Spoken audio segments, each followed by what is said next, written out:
কেন্দ্রীয় কার্যালয়ে বিক্ষোভ সমাবেশ করছে জাতীয় নাগরিক পার্টি এনসিপি।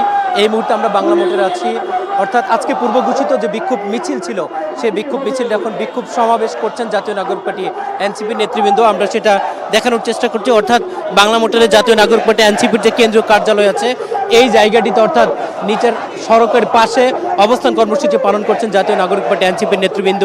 এবং এখানে ইতিমধ্যেই দলটির কেন্দ্রীয় নেতারা অংশগ্রহণ করেছেন এবং দলটির শীর্ষ নেতারা তাদের কেন্দ্রীয় কার্যালয়ে আছেন। কিছুক্ষণের মধ্যেই হয়তোবা তারাও এই বিক্ষোভ সমাবেশে যোগ দেবেন।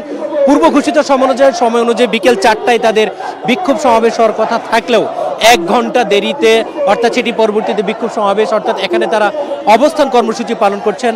এই অবস্থান কর্মসূচি পালনের প্রধান যে কারণটি সেটি হচ্ছে মূলত, অর্থাৎ জুলাই অভ্যুত্থানের নেতা, অর্থাৎ 24-এর অভ্যুত্থানে আন্দোলনের অংশগ্রহণকারী অন্যতম ওসমান হাদিকে যে হত্যা করা হয়েছে, অর্থাৎ গেল শুক্রবার অর্থাৎ 12 ডিসেম্বর ওসমান হাদিকে আততায়ীর গুলিতে নিহত হওয়ার পর তার মৃত্যুর খবর যখন গতকাল রাতেই ঢাকায় এসে পৌঁছায়, তখন থেকেই কিন্তু আমরা বিভিন্ন জায়গায় বিক্ষোভ সমাবেশ করতে দেখছি। সেই বিক্ষোভ সমাবেশের অংশ হিসেবে আজকে আনুষ্ঠানিকভাবে জাতীয় নাগরিক পার্টি তারাও বিক্ষোভ সমাবেশ করছে। গতকাল রাতে যদিও তাৎক্ষণিকভাবে শাহবাগে তারা বিক্ষোভ মিছিল এবং বিক্ষোভ সমাবেশ করেছে এবং ওসমান হাদি হত্যাকারীদের গ্রেফতারের দাবিতে আজকে রাজধানী সহ দেশের বিভিন্ন জায়গায় বিক্ষোভ সমাবেশ হয়েছে, বিক্ষোভ মিছিল হয়েছে। তারই অংশ হিসাবে জাতীয় নাগরিক পার্টি এনসিপি পূর্ব ঘোষিত তাদের যে বিক্ষোভ মিছিল ছিল সেই বিক্ষোভ মিছিলটা এখন শুরু হয়েছে। মূলত বিক্ষোভ সমাবেশ হচ্ছে, তারা এখানে অবস্থান কর্মসূচি পালন করছেন। আমরা জানি যে বেলা অর্থাৎ সন্ধ্যা 6টার দিকে ওসমান হাদির লাশ বাংলাদেশে পৌঁছার কথা রয়েছে। তার সেই কফিনবাহী লাশ ঢাকা বিশ্ববিদ্যালয়ে নিয়ে যাওয়া হবে, সেখানে তার প্রথম জানাজা হবে। সেই যে ওসমান হাদির হত্যার সাথে যারা জড়িত, এই অভ্যুত্থানের নেতা, এই ওসমান হাদির অর্থাৎ তাকে যারা হত্যা করেছে তাদেরকে এখন প্রশাসন গ্রেফতার করতে পারেনি। ফলশ্রুতিতে কিন্তু আমরা গত কয়েকদিন থেকেই ওসমান হাদি হত্যার যারা সাথে জড়িত তাদেরকে গ্রেফতারের দাবিতে বিভিন্ন জায়গায় বিক্ষোভ সমাবেশ এবং আন্দোলন হতে দেখছিলাম। এবং গতকালকে যখন ওসমান হাদি চিকিৎসাধীন অবস্থায় সিঙ্গাপুরে মারা গেলেন, তার এই খবরটি যখন বাংলাদেশে এসে পৌঁছায় যে রাত 9:45 ওসমান হাদি তিনি মারা গেছেন, তারপরেই কিন্তু আমরা বিভিন্ন জায়গায় বিক্ষোভ হতে দেখেছি এবং বিক্ষোভকারীরা তারা বিভিন্ন জায়গায়, বিশেষ করে প্রথম আলো এবং ডেইলি স্টারের এই দুটি পত্রিকা অফিসে অনেক বিক্ষুব্ধ জনতা তারা কিন্তু হামলা চালিয়েছে। এবং আজকেও তারা বিভিন্ন জায়গায়, বিশেষ করে শাহবাগে বড় জমায়েত হচ্ছে, সেখানে ইনকিলাব মঞ্চের নেতৃবৃন্দ তাদের নেতৃত্বে হচ্ছে বিভিন্ন মানুষ, বিভিন্ন শ্রেণী পেশার মানুষ তারা সেখানে অংশগ্রহণ করেছেন।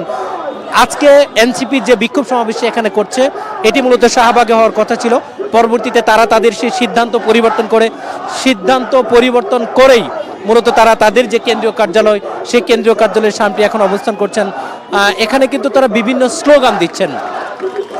স্লোগানগুলোতে কিন্তু কিছু জিনিস উঠে আসছে, সেটি হচ্ছে যে ওসমান হাদির রক্ত বৃথা দিতে জীব না, ওসমান হাদির হত্যার সাথে যারা জড়িত তাদেরকে যেন দ্রুত সময়ের মধ্যেই আইনের আওতায় নিয়ে আসা হয়, তাদেরকে যেন গ্রেফতার করা হয়। শুধু ওসমান হাদির হত্যার সাথে জড়িত নয়, বিভিন্ন সময়ে আওয়ামী লীগের যেসব নেতৃবৃন্দ, অভ্যুত্থানের নেতৃবৃন্দর ওপর যারা হামলা চালিয়েছে এবং যারা গণহত্যার সাথে জড়িত ছিল তাদেরকে আইনের আওতায় আনতে হবে। এবং একই সাথে তারা কিন্তু স্বরাষ্ট্র উপদেষ্টার তারা পদত্যাগ দাবি করেছেন। এবং গত কয়েকদিন থেকেই কিন্তু, অর্থাৎ যেদিন ওসমান হাদিকে গুলি করা হয় গত 12 ডিসেম্বর, সেদিন থেকেই কিন্তু এনসিপি সহ তাদের যে ছাত্র উইং আছে, জাতীয় ছাত্র শক্তি, তারাও কিন্তু স্বরাষ্ট্র উপদেষ্টার পদত্যাগের দাবিতে বিভিন্ন সময় তারা বিক্ষোভ মিছিল করেছে। এবং গত কয়েকদিনে, বিশেষ করে ওসমান হাদি গতকালকে যখন মারা গেলেন, তার মৃত্যুর পর স্বরাষ্ট্র উপদেষ্টার পদত্যাগ সহ তার হত্যাকারী যারা, তাদেরকে গ্রেফতারের দাবিতে কিন্তু আমরা দেশব্যাপী বিক্ষোভ সমাবেশ হতে দেখেছি, বিক্ষোভ মিছিল হতে দেখেছি। এবং গতকালকে যখন ওসমান হাদির মৃত্যুর খবরটি আসে তখন কিন্তু বিভিন্ন বিশ্ববিদ্যালয়, দেশের বিভিন্ন জায়গায় বিক্ষোভকারীরা তারা বিক্ষোভ করেছে। এবং আমরা দেখেছি যে তারা কিন্তু বিভিন্ন জায়গায়, বিশেষ করে ধানমন্ডির 32 নম্বর আওয়ামী লীগের যে বাসভবন, অর্থাৎ সেই বাসভবনও তারা ভাঙচুর করেছেন। একই সাথে তাদের কথা হচ্ছে ফেসিবাদের কোনো আস্তানা, ফেসিবাদের কোনো চিহ্ন তারা বাংলাদেশে রাখতে চান না।